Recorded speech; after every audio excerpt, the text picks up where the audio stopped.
the Higginson and Clow article on page 300. Let me read some of these statistics cited at the beginning of this article.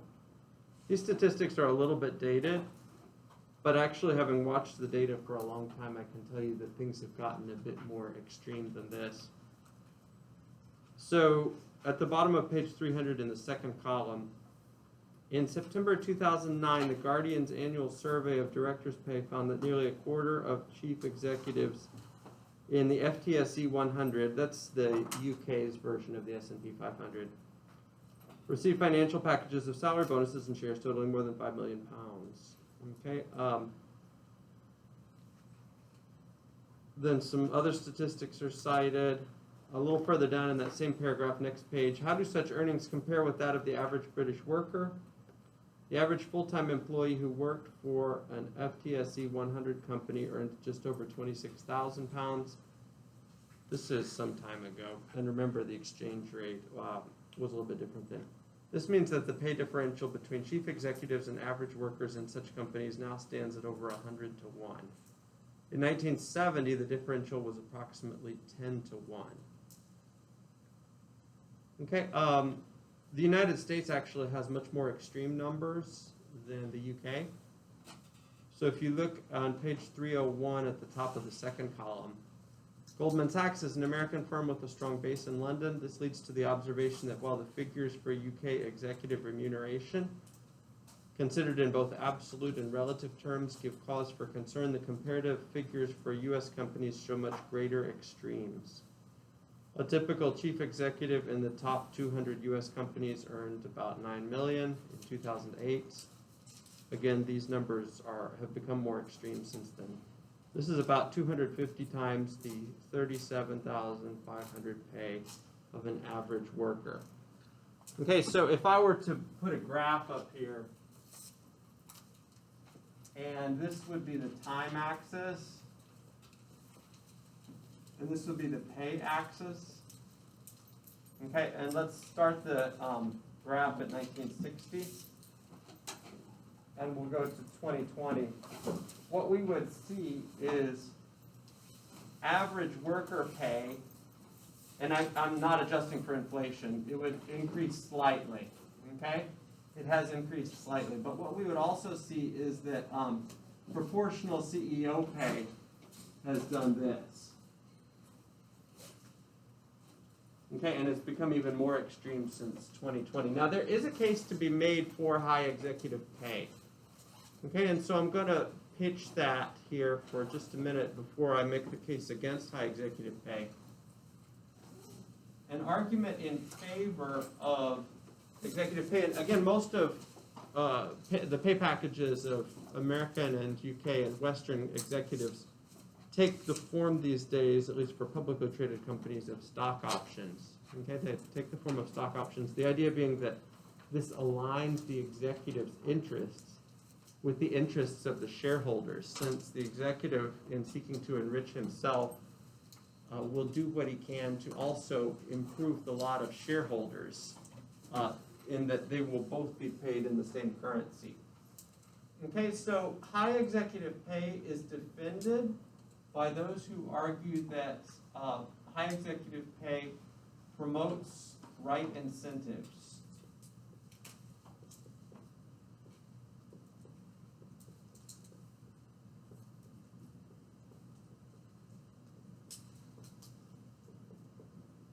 Okay, promotes right incentives, and without a doubt, it clearly can do that.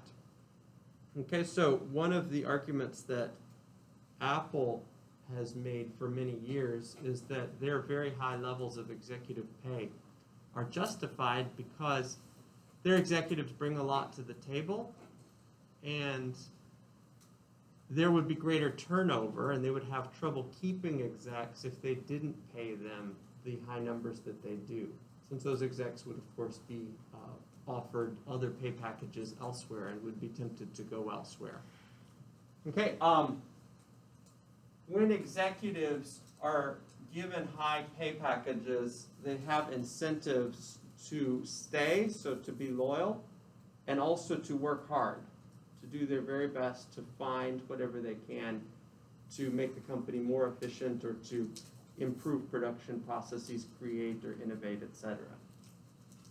Okay, a second argument, one that you hardly ever hear these days, is that high executive pay is an adequate reward. In other words, it is justified by virtue of being earned rather than on the basis of the incentives argument. Okay, this is a justice-based argument, and this is a consequences-based argument. We've talked before in class about deontology and consequentialism. This is a deontological style argument. In other words, it is a principles-based argument regardless of consequences, and this is a consequentialism based argument. And both arguments are made in favor of high levels of executive pay of the kind that we're seeing these days. Although this argument, argument A, is made much more frequently. Against high levels of executive pay, you often find the argument made on social justice grounds that the pay discrepancies that are increasingly occurring these days in the United States are unjust. And in fact, if you were to go outside of the United States into other countries around the world, you would find widespread public opinion that the executive pay in comparison to the pay of ordinary workers in the United States is morally obscene. Okay, it's a pretty strong kind of an opinion that people from other cultures and countries have. And one more time, that opinion is that there needs to be much greater equality in the pay packages of management and the pay packages of ordinary workers, and for management to make as much more than ordinary workers as they typically do in the United States. That's immoral. It's morally obscene. At least that would be the social justice argument. And it would be an argument that would be made by people from other kinds of financial cultures than our own. Okay, it's an increasingly controversial issue from a moral perspective, and the reason why is because this number here has been increasing so rapidly. And this last year, actually, since the pandemic started, this has been one of the greatest periods of wealth transfer in American history. Wealth transfer away from ordinary workers to the ultra-wealthy. Okay, and the ultra-wealthy over the last year have gotten much, much, much wealthier, to the tune of 4 or 5 times as wealthy as they were previously. And the ordinary workers, of course, have not at all gotten wealthier. In fact, they typically have lost some percentage of their personal wealth. Okay, and I have some graphs for this. I tried to set it up to show you guys, but couldn't do it on this particular device, probably because of the way they've got the text set up. But I'm going to post on Blackboard some graphs for you guys to see the kinds of compensation differentials that are occurring here. And one other comment on this that makes it even more fraught from a moral perspective, the compensation differentials, if you think of them in terms of racial categories, how much do workers who are white make versus workers who are black, or how much do Asian workers make versus Hispanic workers. It's actually very pronounced and very startling, and has gotten worse in terms of pay differentials over the last few decades. Again, these kinds of numbers where the skilled workers make a lot more than the other kinds of workers have gotten much more pronounced. Okay, I share this issue today because what we're going to be talking about as part of our class today is the topic of cultural differences in business, and what we're to make of ethics across different kinds of business climates in different cultures of the world. And I share this issue because this is an issue on which There hasn't been a lot of controversy in America and in Western business up until the last several years or so. It's been seen as just something that is the case in the business climate. But it is something that much of the rest of the world would disagree with us on and would consider to be an example of an immoral aspect of our business culture, namely the great pay discrepancies. Okay, let me stop and ask if there are questions or comments in either, comments in favor of executive pay on the basis of these kinds of arguments, or against executive pay on the basis of an argument like social justice, or any general reflections on the topic.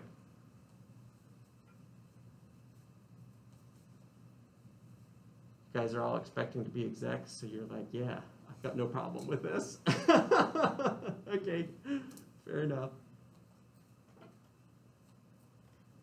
Alrighty. You guys are going quiet on me today. Okay, let's turn the page. And actually, let's close this book for now. Okay, and let's go to the Business Ethics in Action text. This is going to be the one day in class we're going to juggle. After this, we're back in the Business Ethics in Action text for a little while. And we'll go to page 42. We're going to talk about the topic of cultural diversity and differences across cultures in business. And before we look at this case study, let me just make a couple general comments on the topic. It strikes me at first glance that it's really quite clear that some issues are matters of local custom. And on matters of local custom, it doesn't really seem right to say that business persons from one cultural setting should impose their own views about what's moral and what's not on another culture, or on participants in the business climate elsewhere. What would be an example of that? Well, one example of that might be gifts. Okay, we have strong anti-bribery laws here in the United States. With good reason, too. We'll talk about bribery actually this week and next week in class. But what counts as a bribe in our culture might not necessarily be seen that way in another cultural climate. Okay, and whereas most businesses have strict dollar limits on gifts that can be received in our culture, $500 is the max, or $300 might be the max. In other cultures, it might not be seen as a dangerous practice for business persons to exchange gifts in the way that we have come to see it in our own business climate. Okay, so that might be an example of business practice that varies from culture to culture, and on which it's legitimate for there to be cultural differences. Okay, and some people have concluded, on the basis of these kinds of examples, that there are no standards across cultures when it comes to morals in business. In other words, they are ethical relativists with regard to business ethics. And this strikes me as being just as wrong as the position that what is right in our culture ought always and everywhere to be right in another culture. Okay, it's just as wrong to go to the opposite extreme, I think, and to say, well, there are no standards, morally speaking, across different cultures. Why does this strike me as being just as wrong as the complete objectivity stance? Well, for several reasons. One is, I think that it's self-evidently not empirically verifiable. Okay, I think that it's pretty clear when you look at the evidence across cultures that there do happen to be certain kinds of objective standards. For instance, contract keeping is something that you can see the world over across different business cultures. If you break a contract, that is basically universally seen as an immoral thing to do. And to say that ethics is just relative across all business cultures, ergo, we shouldn't expect moral standards to be the same operating in other cultural climates, is just to defy the evidence. It's obvious that there are some kinds of practices that are universal and that are accepted everywhere across different business cultures. Okay, and the other reason, besides the fact that there are some practices that quite clearly are universal, the other reason why the fundamentalist relativist position, I think, is untenable is that sometimes there are some business cultures that are just wrong, that maybe have certain ingrained practices that are just wrong. They are immoral. And you can, I think, condemn from outside of that culture the practices of that culture and say, well, we're not going to abide by those practices in our business because we abide by a better moral standard. Okay, and I know that that second point is kind of a fraud issue, so let me camp on it for just a minute. Okay, these days it's really popular. I'm not sure why. Yeah. It's really popular to peddle a sort of a soft relativism. And you often hear people these days saying things like, well, I don't impose my views on people from other cultures, or I don't pretend to know anything better than they do, so I don't judge them. Don't judge unless you want to be judged is often a scripture verse that's cited in favor of this stance. Okay, and although I think that scripture verse is correct, I don't think it's being applied correctly in this case. If you think just outside of the world of business about ethics in general, I think it's pretty clear that there are some moral standards that ought to be true across cultures. And for a fundamentalist relativist to say there's nothing that's morally true across different cultural settings strikes me as being pretty short-sighted. Okay, so what would be an example of something that ought to be true across all cultural settings? How about this principle? Don't take innocent human life. Okay, that strikes me as being something that ought to be objectively correct across all cultural settings. Now, I recognize that there are some cultures where that has not been especially well followed. Okay, so let's just take an example of a culture that's far removed from us so nobody feels threatened. When Columbus landed in the New World, very quickly, he and other explorers encountered Mesoamerican cultures that practiced human sacrifice on a pretty widespread basis. So widespread that they in fact sacrificed hundreds of thousands of people every year. Okay, and this was primarily to appease the sun gods, the rain gods, the moon gods, etc. Okay, now if an Aztec warrior were to come to us in our classroom today and were to say, you know, look, this human sacrifice practice of ours is something that's very deeply located in our culture. And we have strong historical precedent dating back generations, and we believe this to be right. We think it's right to just sacrifice, you know, women, children, right? The accounts that you can read about this sort of thing are pretty gruesome. You know, the priest carves out the heart, holds it up to heaven, and squeezes the blood down the temple steps, and that sort of thing.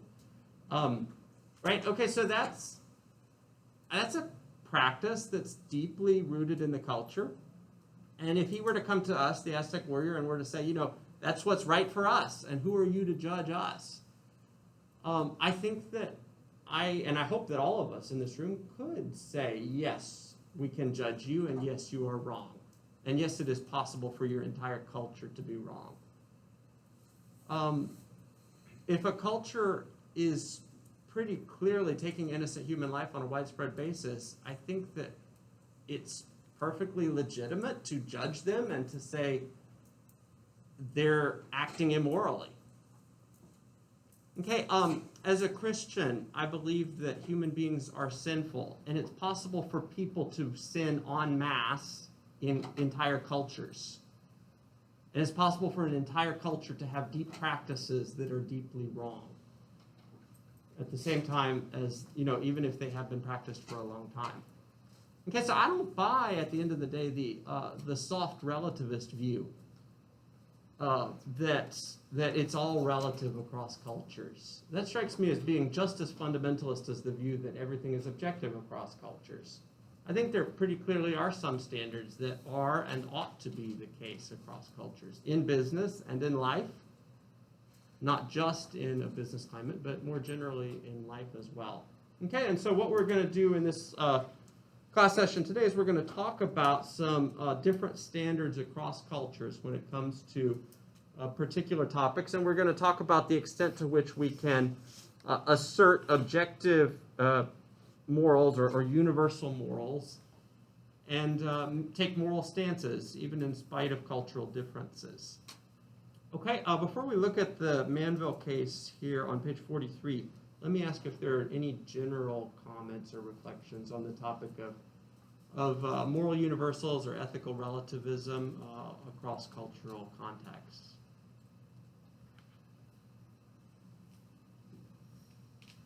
Okay, so just to get us all on the same page, basically what I was saying just now is you can think of the topic in terms of a continuum where on the one side you've got like fundamentalist relativists,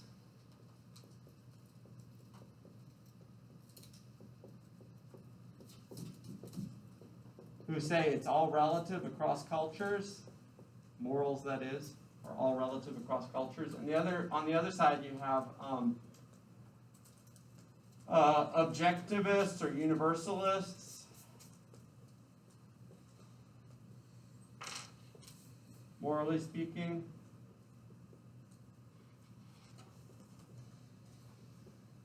who say it's all objective, it's all universal across cultures. And what I was arguing just a minute ago is that both of these sides strike me as being wrong, and the answer is probably somewhere in the middle. Some things are universal, but others aren't. Some business practices are and ought to be universal, and others aren't. And to say it's all relative or it's all objective strikes me as being a little bit too far in either direction. Okay, if you look on page 43, this Manville case, this is an example of a company that encounters cultural differences across different business cultures, and they're not sure at first what to do, but ultimately they decide on a particular course of action. Okay, so can somebody tell us what was going on in this Manville case?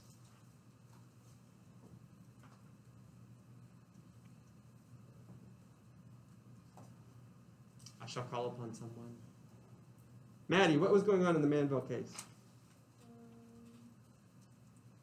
There were a bunch of suits against the company from the employees. Okay, shout. You're talking through a mask. The employees sued the company basically for asbestos. Okay, good. So there were a bunch of lawsuits against the company because of asbestos. Okay, and what is the country in which the company encountered cultural differences? If you want me to pick on somebody else, I can. Japan, that's correct. Okay, that's right. And what exactly were those cultural differences? So they were selling asbestos, and then they started selling a different product, right? Fiberglass. Okay. And what was the cultural difference? What was the issue? The lack of respect for human rights. Okay, it wasn't quite that. Okay. Exactly, disclosure expectations, which were different across cultures. So that's what it was, yeah. And so in the United States, we have pretty strong disclosure requirements. Okay, and these disclosure requirements are, they've been sorted out through lots of court cases over the decades. You know, what should companies disclose and what are they not required to disclose in their marketing materials. And we have pretty substantial disclosure expectations in this country. That's what we've arrived at as a result of the culture collectively through the legal system finding some kind of a moral medium there. But in Japan, they don't necessarily have disclosure requirements that are as substantial. Okay, and there was a minor risk of cancer. So the fiberglass products have a minor risk of being carcinogenic. And Manville was concerned about facing a situation where they were going to face an avalanche of lawsuits because, of their own history. They had filed for Chapter 11 previously because of asbestos suits when they had not adequately disclosed the risks that the product contained, and they were afraid that that might happen again. So they decided that they would, in Japan, go ahead and go beyond the cultural expectations for disclosure. And they would actually put warning labels. This product, this fiberglass product, could be carcinogenic on all their products, and just face whatever consequences would come. Okay, and sure enough, consequences did come. We are told in the case study that Manville lost about 25 million in sales as a result of their decision to keep the stronger warning label, to disclose possible carcinogenic impacts. Okay, and the company, though, as far as I know, did not face any kind of backlash like they had initially done with the asbestos. And so they did not face a situation where they were seen as being thugs for not having disclosed sufficiently the dangers in the products. Okay, look on page 48. The text here talks about the topic of cultural relativism over and against ethical universals. And the text doesn't think that cultural relativism is a tenable stance when it comes to business ethics. So I'm reading here at the bottom of page 48, several criticisms have been leveled against cultural relativism. One criticism, for instance, is the existence of cultural diversity. The existence of cultural diversity, the book writes, does not prove the truth of cultural relativism. Nobody denies the fact of cultural diversity, the actual variety of behavior and cultural moral codes. However, rational ethics differs from cultural values, et cetera, et cetera. Okay, and that's the point that I made a little bit earlier is, yes, it is true that, empirically speaking, that different business cultures have different kinds of practices, but the fact of the different practices does not necessarily demonstrate the correctness of ethical relativism, because some business cultures can just be wrong. Okay, and then there are other arguments against cultural relativism that the book goes on to list, and I commend them to your attention. We won't be able to go into them in the kind of detail I wanted because we're trying to skip ahead because of the lost week. At any rate, please do look over those arguments. Okay, I want to look at a case study outlining a different topic within the umbrella of cultural relativism. Okay, so a different example, I guess, of a cultural practice that's different across cultures. Okay, and it's the Huawei case.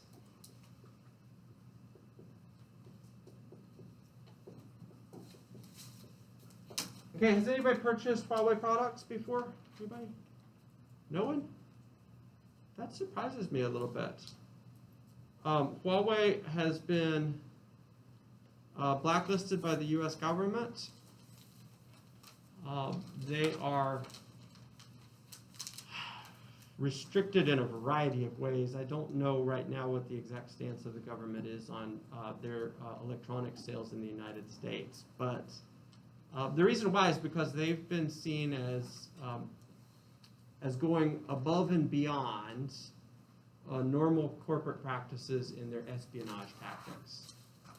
Okay, and I'll talk a little bit about that. But let me first offer a background comment on the sort of meta issue that's going on here before we look at a PowerPoint outlining this case study. Okay, in the United States, we have strong copyright laws, that is, intellectual property laws. Okay, these intellectual property laws are there for a reason. They help to demonstrate, or they help to express our commitment to certain values in our particular culture. Okay, so think with me for a minute. We're talking about the topic of legal protection to ensure that copyright is sustained. In other words, to ensure that the innovators or the creators of certain products get exclusive rights to those products for a period of time. Okay, why might we have copyright laws like that in the United States? What would be the justification for such laws? Why is that our practice in our culture? To have strong copyright laws? Because people like to steal ideas or like products. Thanks, Maria. Yeah, so because people like to steal ideas or products, and what would be bad about that? Why would it be theft? Because there's too many like in the market of the same products or Okay. All right, so it would undermine the ability of the innovator to make money from the product that he had made. Okay, something like that. Okay, so one reason for copyright laws is to reward creators or innovators, product creators. Okay, the idea here is a justice-based argument, that it is just that innovators or creators receive due compensation for their hard work. Okay, this is a deontological argument. It is a principles-based argument, regardless of consequences. Again, the idea here, just one more time, is the musician who makes a work of art, a musical piece, is deserving of compensation. Okay, or the inventor of a drug line is deserving of compensation. The company that comes up with the drug deserves a certain reward on justice grounds. There's a second argument to be made for copyright laws, though, and it's a consequentialist argument. The structure of the argument is a bit different than the deontological argument. And it's just that we want to promote or incentivize. There's that incentive thing again. We want to promote innovation. As a culture, it is important, we've collectively decided, that we promote innovation or incentivize creators to want to go out and create. If as soon as you invented something, it immediately entered the public domain and anybody could rip it, then honestly, the reason to want to bust your butt and invent it would, for a lot of people, decline dramatically. It is the prospect of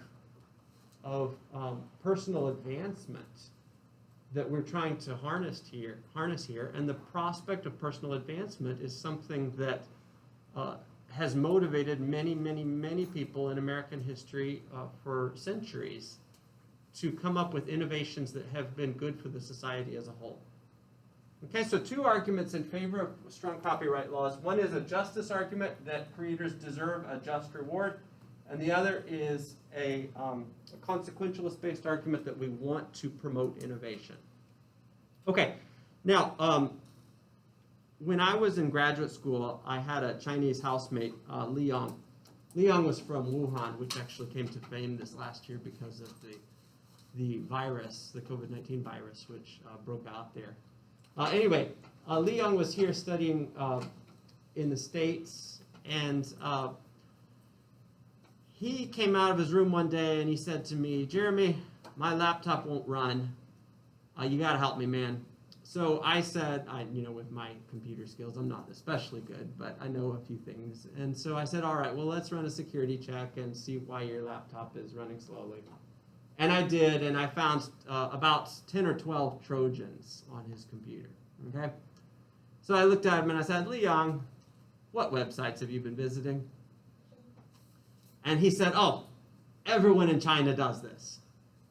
This is something that we see as just normal practice." Okay, so what he does is he goes to pirated movie websites and just, downloads whatever and watches whatever movies he wants to watch, doesn't pay anything. Okay, and it's just the way he says they do it in China. So I got to talking with him and actually did a little bit of research on the side. Sure enough, they have a very different view of copyrights throughout China. And they don't see it as necessarily being morally justifiable to give exclusive rights to the creator of a product for a certain period of time to profit from that product. Okay, and the reason why is because they think that it actually benefits everyone the most if, as soon as a product is created, some innovation happens, it is made generally available and all have access to it. Okay, and if you stop and think about it, maybe you could make a justice case for that perspective. So, for instance, okay, imagine a drug company that innovates and creates a particular drug line that is a life-saving drug, okay, which is a wonderful innovation. Here in the United States, we would give exclusive rights to sell that medicine to that particular drug company because they deserve it. They were the ones who came up with the innovation, and we want to incentivize drug companies to do that sort of thing. But in China, Liang said, in China they would immediately expect that drug company to share everything with others. Because actually there are some people who in the society get harmed by our copyright laws protecting the drug line for that company. The impoverished, for instance, who might otherwise be able to afford generic versions of the drug, instead can't have access to it because the company is able to charge higher prices due to copyright law protection. Okay, and I could cite other cases too. At any rate, the point is just that in China, they have a very different view of copyright than we have here in the United States, and this is an example of an issue on which there are cultural differences. An issue on which, across cultures, you encounter cultural differences. Let's look at the Huawei case with this in mind. And Maria, could you get the lights for us, please? Let's look at the Huawei case with this in mind and